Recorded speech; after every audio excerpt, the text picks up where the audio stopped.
And in a construction alert, MDOT plans to start working on a new roundabout in Ishpeming next month. You have a chance to learn more about the plans.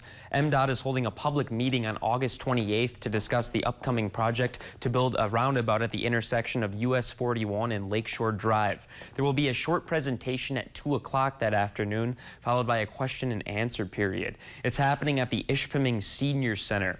MDOT plans to spend about $6.4 million to build a modern roundabout at this busy intersection. Work is expected to begin with preliminary activity this September and be completed through 4 main phases in 2024. The highway will stay open. Local traffic will be detoured during some phases of the project.